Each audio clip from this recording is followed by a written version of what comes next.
Mes amis, bonjour et bienvenue à votre chaîne AOB Éducation. Aujourd'hui, nous allons voir comment créer un employé et paramétrer les éléments de la paie.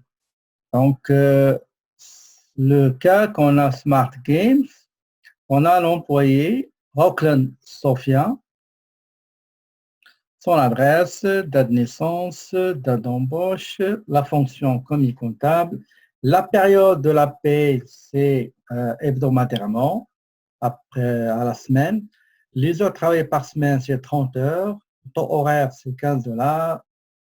La contribution de l'employeur à la commission des normes de l'équité, de la santé et de la sécurité du travail, c'est 1,85, la moyenne 2020. Les heures supplémentaires travaillées et qui seront majorées de 50%, c'est 6 heures. Les heures supplémentaires travaillées qui seront majorées à 100%, c'est 3 heures. Donc, allons-y maintenant créer cet employé. On va aller chercher notre fichier, le logiciel Sage. On va aller à la partie gauche, là où il y a les modules qui sont classés verticalement.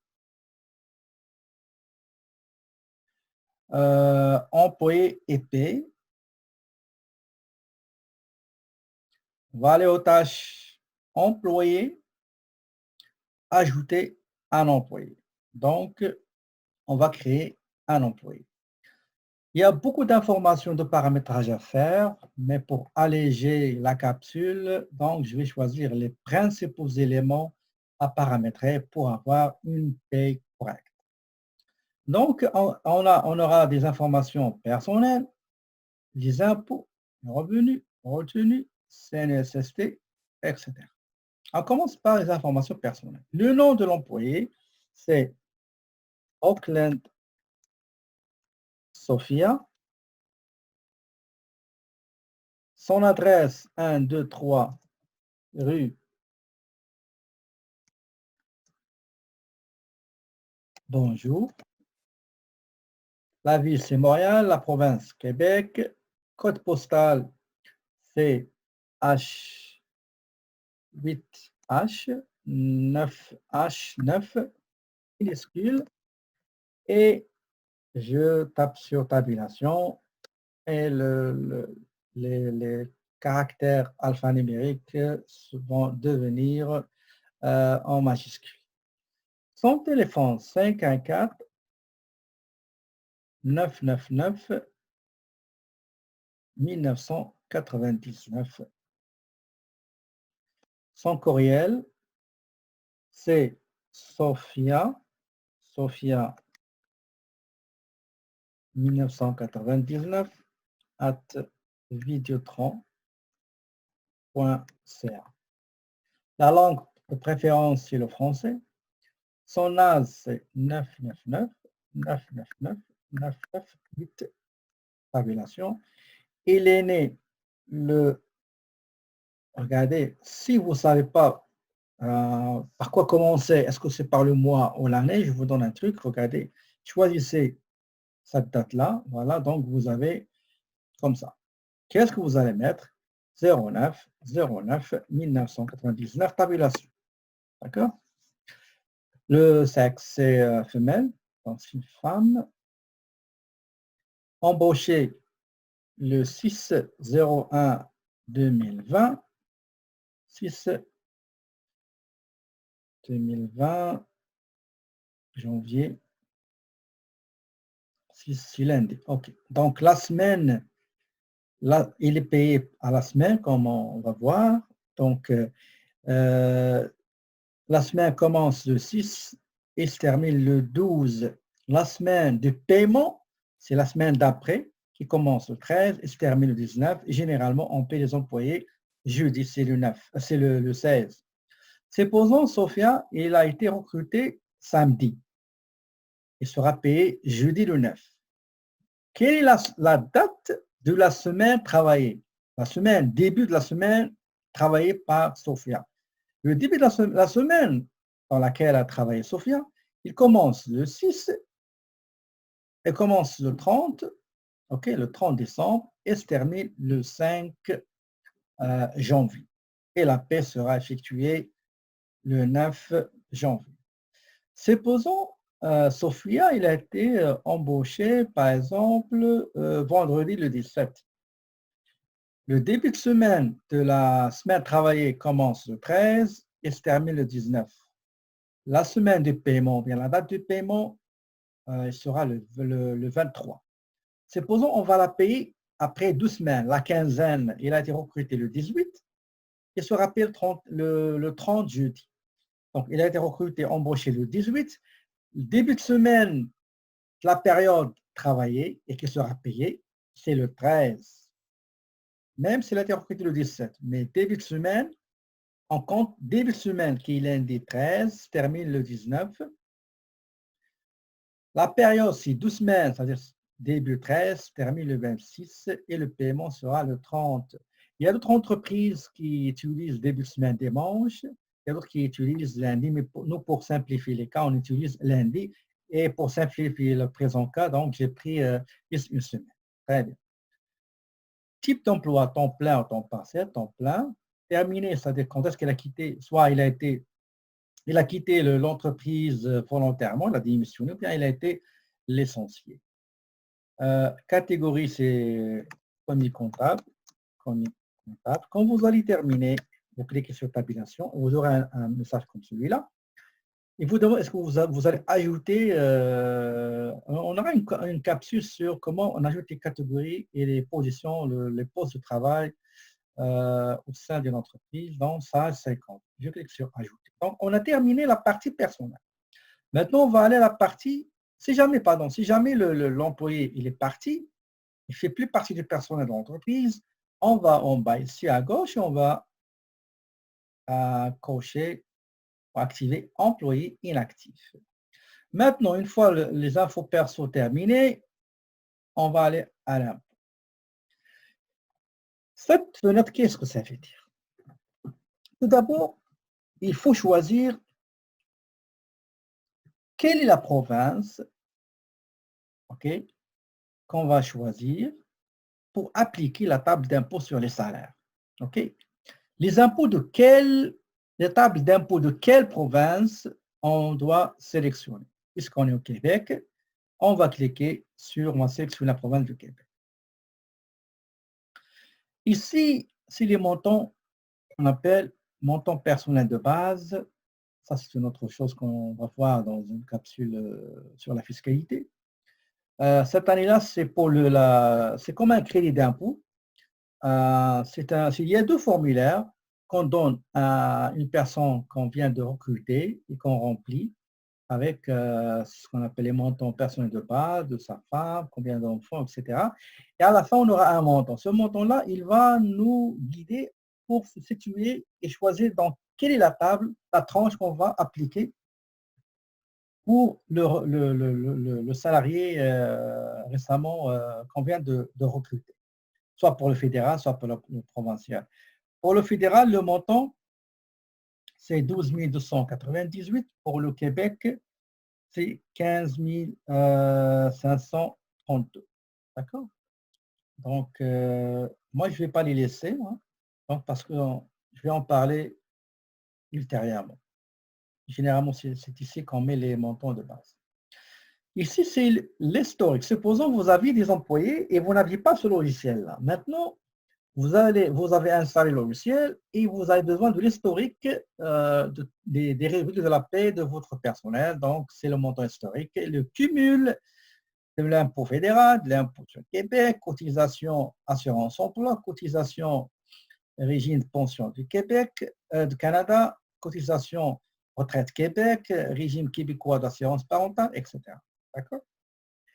Ici, c'est le taux de la cotisation de l'employé à l'assurance emploi. Ici, par défaut, et ils ont donné pour parce que toujours c'est la version étudiant, 1.4, mais pour 2020, c'est 1.2. Et la cotisation pour la contribution de l'employeur, c'est 1.68. 1,68%. Juste au Québec, parce que dans les autres provinces, c'est plus que ça. Moi, je vais garder 1.4 pour simplifier les choses. Mais généralement, il faut mettre 1,28. 1,20. 1,20. OK? Ben, je vais garder 1,4. Si jamais vous oubliez, ben, vous laissez 1,4. Mais il ne faut pas enlever. Il y a des décisions qui enlèvent tout ça. OK? Il faut garder 1,4 pour le moment. OK? Mais dans les classes, je mets 1,2, juste pour simplifier les choses. Ça, c'est l'impôt. On va aller au revenu. Revenu, qu'est-ce qu'il y a? Il y a soit le salaire par période, ça veut dire que pendant une semaine, je vais donner un montant fixe, par exemple 1000 $, 1500 $, 500, etc. On ne va pas tenir en compte combien d'heures il a travaillé, juste un montant fixe qu'on va donner. Il y a le salaire régulier qui se calcule à travers le nombre d'heures travaillées multiplié par le taux horaire. Okay? Les heures supplémentaires, 1, ce sont les heures qui seront majorées à 50% du taux normal, régulier. Et les heures supplémentaires 2, c'est les heures supplémentaires qui seront majorées à 100%, c'est-à-dire le double du taux horaire régulier. Dans ce cas, on n'a pas de salaire pour la période, on a juste les salaires réguliers. Donc, combien d'heures Sophia il va travailler, ou bien il a travaillé pendant la semaine qui commence le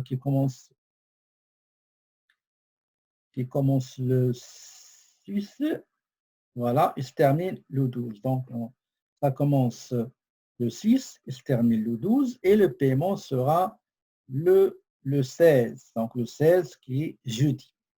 OK? D'accord. On va aller ici tout doucement. Combien d'heures il a travaillé? Il a travaillé 30 heures par période. Parce que la période, attendez, j'ai oublié une chose qui est très importante, c'est les sites. Les périodes de paie, est-ce que pour cet employé, vous allez payer à la semaine, ou après 2 semaines, ou mensuellement? Si à la semaine, on va choisir 52. Vous savez pourquoi? Parce qu'il y a 52 semaines par année. Si vous allez payer à la quinzaine, on va choisir 26. Si on va payer mensuel, on va choisir 12. OK? Pour ce cas, c'est hebdomadaire.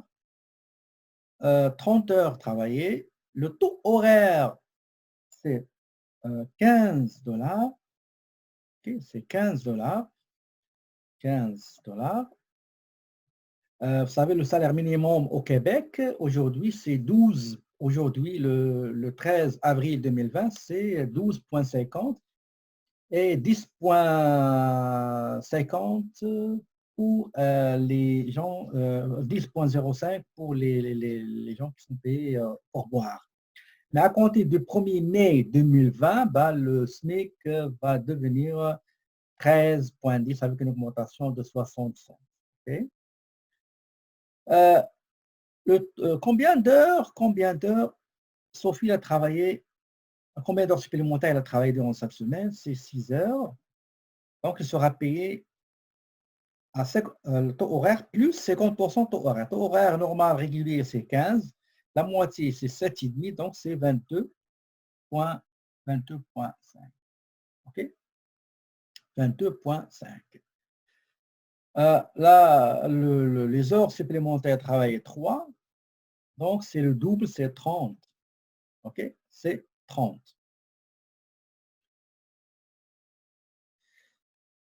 Le taux de vacances, ici, regardez, selon les normes du travail, si quelqu'un dans les métiers en général, si un salarié il a travaillé moins d'un an, donc il a un jour par semaine, maximum c'est 12 semaines, et le taux à mettre ici, c'est 4. C'est comme le cas de Sophie qui vient d'être recrutée. Si Sophie, son ancienneté, elle est entre 1 année et 3 ans, pas le taux, il reste 4%, mais les jours de congé, ça sera, la période de congé sera 2 semaines continues. Si Sophie, l'ancienne de Sophie, est de 3 ans et plus, donc il aura, on va mettre 6%.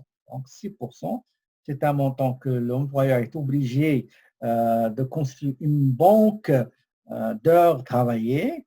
une banque de montant de vacances égale salaire brut multiplié par 4% ou 6%, ça dépend de l'ancienneté. Et au moment où il va partir en congé, on va mettre ce montant dans sa paie, dans son besoin de paie, bien sûr, comme salaire brut sur lequel on va appliquer les déductions fédérales et provinciales. Même chose s'il est parti, il a démissionné ou bien il a été viré ou licencié. Maintenant, pour le secteur textile et vêtements, ce n'est pas la même chose. Si le salarié a une ancienneté moins d'un an, c'est 1 jour par semaine, par mois, pardon, et c'est 4% le taux. Si l'ancienneté entre 1 an et 3 ans, c'est 3 semaines avec 12 semaines continues comme période de vacances et le taux, c'est 6%. Si 3 ans et plus, c'est 4 semaines avec 3 semaines continues et le taux, c'est 8%. OK, donc pour les travaux généraux, le taux, c'est comme j'ai dit, moins d'un an, c'est 4%, 1 jour par mois, maximum 2 semaines. C'est entre 1 année et 3 ans, c'est 4% et 12 semaines continues. C'est 3 ans et plus, c'est 6% avec 3 semaines continues. On va aller à les CNSST, on va mettre 1,85 pour la moyenne de 2020, 85. Si on va faire dépôt direct, il faut remplir les informations concernant le compte bancaire du salarié. Donc, voilà, c'est les principaux éléments à paramétrer. Il y a beaucoup de choses, mais pour simplifier les choses, donc j'ai choisi les principaux éléments pour avoir un résultat de la paie. Donc, si j'ai un autre employé, ben, je clique sur créer un autre. Sinon, je clique sur enregistrer et fermer. Et voilà, Rockland Sophie est là. C'est le cumul de ce salaire brut. C'est le cumul des retenues. Et le cumul brut moins cumul retenu, ça donne le cumul net, le salaire net qu'on a payé à Sophia. J'espère que cette capture vous sera utile pour créer un employé. D'ici une nouvelle capture, je vous souhaite très belle journée et je vous dis, mes amis, à la prochaine.